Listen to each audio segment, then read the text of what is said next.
সকালবেলা উঠে ভাবলাম মাংসের তরকারিটা যেহেতু আছে একটু চাপটি বানাই। চাপটি এখানে হচ্ছে গিয়ে চালের গুঁড়া বেসন দিলাম, এখন চাপটি বানাবো। দেখি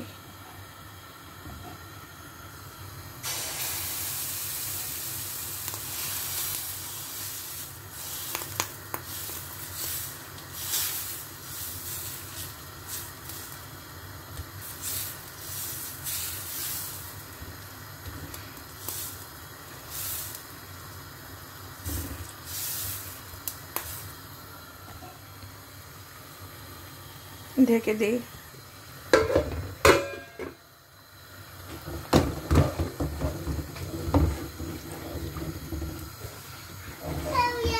এই এই করে না, হ্যাঁ ওইটা হবে।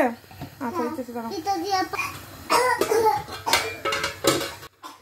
তো সকালবেলা দেখা যায় যে এরকম নাস্তা মাঝে মাঝে মানে খেতে ইচ্ছে করে, কফি কর্নেটো বা বিস্কিট এগুলো খেতে ইচ্ছে করে না। তো ভাবলাম যে চাপটি বানাই। চাপটিটা অনেক দিন যাবৎ খাওয়া হচ্ছে না, আর খুব ঠান্ডা, সকালবেলা শীত শীত লাগছিল আর কি। তো শীতের মধ্যে তো পিঠা খাওয়া মজাই আলাদা। তো ভাবলাম যে চাপটিটা তৈরি করি। মুরগির মাংস রান্না করা ছিল আর কি, তো এই আর কি বানিয়ে ফেললাম। বাচ্চারাও খেলো, আমিও খেলাম, তারপর সাথে ছিল কফি খেলাম, এই আর কি। খুব ভালো লেগেছে মাশাআল্লাহ, খুব মজা করে খেলাম। এগুলো সচরাচর সবসময় বানানো হয় না, দেখাতে যে কাজকর্ম ব্যস্ত থাকাতে সকালবেলা তাড়াহুড়া করে কাপুচিনো বা বিস্কিট টিস্কিট এগুলো বা ডিম এগুলোই খাওয়া হয় আর কি।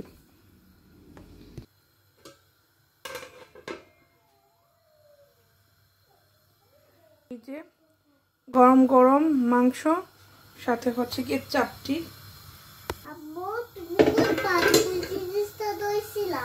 কোনটা?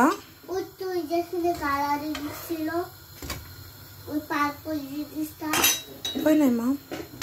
এই যে চটা পিঠা, চাপটি এটাকে হচ্ছে গিয়ে চাল আর বেসন দিয়ে চাপটি করা হয়েছে।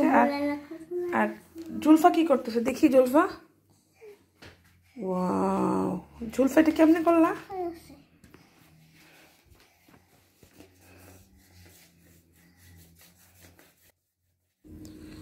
তো আসলে পিঠাপিঠি বাচ্চাগুলো খুব বিরক্ত করে। এটা আসলে নিজের ক্ষেত্রে না হলে বোঝা যেত না আর কি। ওদের হচ্ছে কি বয়সের ব্যবধান, জাইফার জুলফার বয়সের ব্যবধান 3 বছরের ছোট বড়। তো তারপরও ওরা এমনভাবে লেগে থাকে, মানে কি বলবো, ওদেরকে থামাতে গেলেও আমার প্রেশার একদম হাই হয়ে যায়। তো আমার এই অবস্থা হয়েছিল, আমি ওদের জন্য প্রেশার হাই হয়ে গিয়েছিল। তারপর মেডিসিন খেলাম প্রেশার মেপে, যদিও ডাক্তার প্রেশারের ওষুধ দিয়েছে প্রতিদিন খাওয়ার জন্য। আমি প্রতিদিন খাই না, কারণ প্রেশার নর্মাল থাকলে তো খাওয়ার দরকার নাই। তো এই জন্য আমি প্রেশারটা মেপে খাই। যখন দেখা যায় যে 150 বা 165, তখন আমি খাই আর কি প্রেশারের মেডিসিন। যদি ব্যাগের মধ্যে থাকে, বাইরে যেহেতু কাজ করি, ব্যাগে 1 প্যাকেট রাখছি প্রেশারের মেডিসিন, আর হচ্ছে গিয়ে ঘরের মধ্যে রাখছি, এরকমভাবে মানে রাখা হয়েছে আর কি।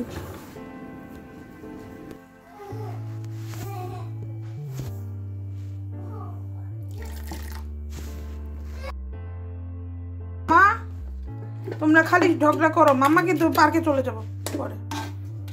ঝগড়া করলে পার্কে চলে যাবো, জাহানুর আপুকে নিয়ে পার্কে চলে যাব। তো জাহানুরের বাবা রবিবার দিন ছুটি পায়, মাঝে মাঝে ছুটি পায়।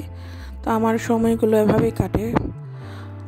সকালবেলা হচ্ছে গিয়ে ছুটির দিন মনে চায় যে অনেক কিছু করতে, রান্না বান্না, কিন্তু অলসতার কারণে কোনো কিছুই করি না। মেহমান আসলে দেখা যায় যে করতে ইচ্ছে করে আর কি, তাড়াহুড়া করে করি। তো আমার রবিবার সময়টা এভাবেই কাটে বাচ্চাদেরকে নিয়ে। ওরা মানে ঝগড়াঝাটি, মারামারি, একবার থামায় আবার লাগে, মানে এই সময় কাটে এইভাবে। তো সবাই ভালো থাকবেন, দোয়া করবেন আমাদের জন্য, এই আর কি। আমার শরীরটা খুব খারাপ ছিল, প্রেশার একদম হাই হয়ে গিয়েছিল। তারপর প্রেশারের মেডিসিন খেলাম, রবিবার দিন যেহেতু একটু ভাবলাম যে একটু ঘুমাই, বিকেলবেলা একটু ঘুমালাম। আর এই ভিডিওটা ছিল হচ্ছে কি সকালের, দুপুরে কোনো কিছুই রান্না করিনি, তো রাতে রান্না করেছি আর কি। আজকের ভিডিওটা কেমন লেগেছে অবশ্যই কমেন্টে জানাবেন। সবাই ভালো থাকবেন, সুস্থ থাকবেন। আল্লাহ হাফেজ, আসসালামু আলাইকুম।